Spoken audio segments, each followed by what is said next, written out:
Hello बच्चों, let's read the question. The question say that which one of the following statement is not true regarding plus lactose.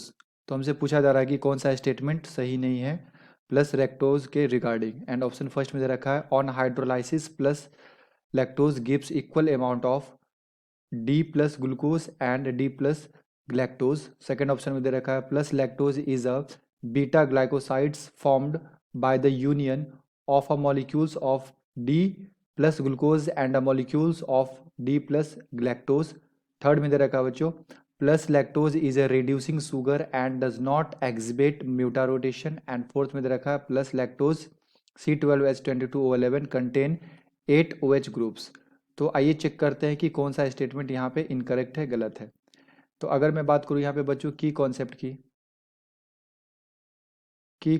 की, तो basically ये question है बच्चों carbohydrates,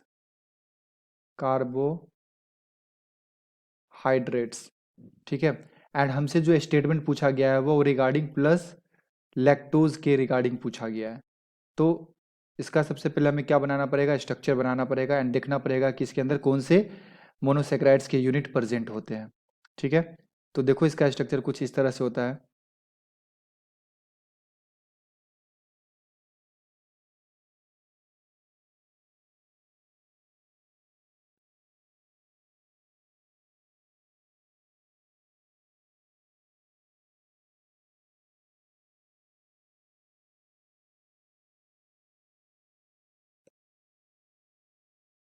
यहाँ पे लगे होते हैं बच्चों H,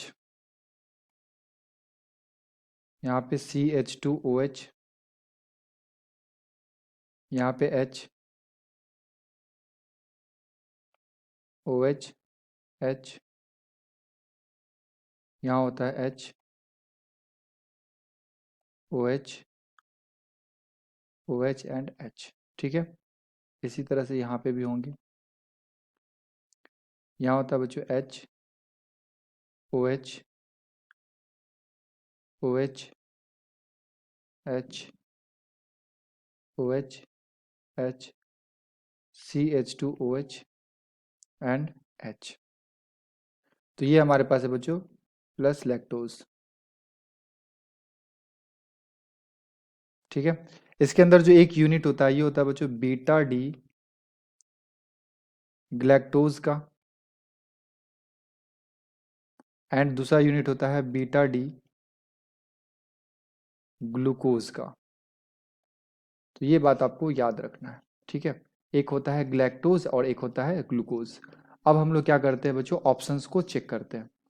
तो पहला ऑप्शन में दे रखा है on hydrolysis plus lactose gives equal amount of D plus glucose and D plus galactose. तो ये तो करेक्ट स्टेटमेंट है कि ये जब हमारे पास ये जो डाइसेक्राइड्स है, जब आप इसे हाइड्रोलाइज करवाएंगे ना, तो ये अपने मोनोसेक्राइड्स के अंदर ब्रेक डाउन करेगा और एक यूनिट आपको क्या मिलेगा, बीटा डी ग्लैक्टोज का और दूसरा मिलेगा बीटा डी ग्लूकोज का।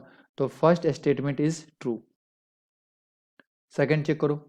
सेकंड में दे रखा है बच्चों plus lactose is a beta glycosides formed by the union of molecules of D plus glucose and molecules of D plus galactose. तो ये भी बात सही है बच्चों कि जो हमारे पास यहाँ पे ग्लैक्टोज होते हैं ना, यहाँ पे बीटा ग्लाइकोसिडिक लिंकेज का फॉर्मेशन होता है, ठीक है। यहाँ पे 1 सेकेंड H होगा, तो यहाँ पे बीटा ग्लाइकोसिडिक लिंकेज का फॉर्मेशन होता है। ये हमारे पास फर्स्ट कार्बन है, यहाँ पे ये first, second, third and fourth. तो ये जो ग्लाइकोसिडिक लिंकेज बनता है बच्चों, ये C1 एंड C4 कार्बन के बीच में बन रहा है ना। एक यूनिट है हमारे पास बीटा डी ग्लैक्टोज का और दूसरा यूनिट है बीटा डी ग्लूकोज का। तो ये स्टेटमेंट भी क्या है बच्चों, करेक्ट है। थर्ड स्टेटमेंट में क्या दे रखा है, plus lactose is a reducing sugar and does not exhibit mutarotation. तो ये स्टेटमेंट गलत है बच्चों, क्योंकि लैक्टोज जो होता है वो रिड्यूसिंग शुगर तो होते हैं, ठीक है। एंड यहाँ पे दे रखा है does not exhibit mutarotation, तो ये गलत बात है, ये म्यूटा रोटेशन भी करता है। तो बेसिकली म्यूटा रोटेशन होता क्या है, म्यूटा रोटेशन, ठीक है, ये होता है बच्चों the change in specific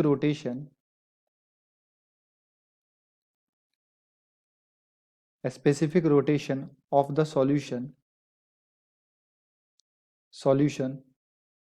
of an optically active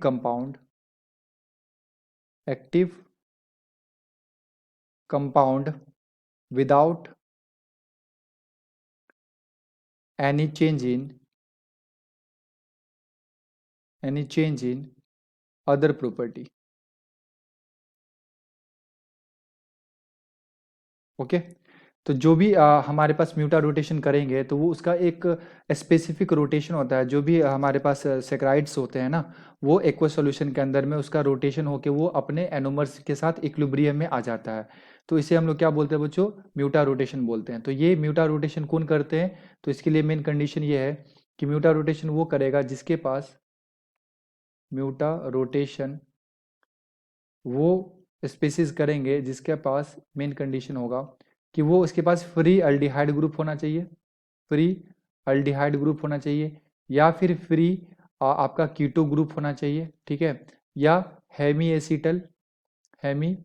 acetal होना चाहिए, या फिर हेमी कीटल होना चाहिए, हेमी कीटल होना चाहिए बच्चों। तो ये क्या करता है? म्यूटा रोटेशन करता है।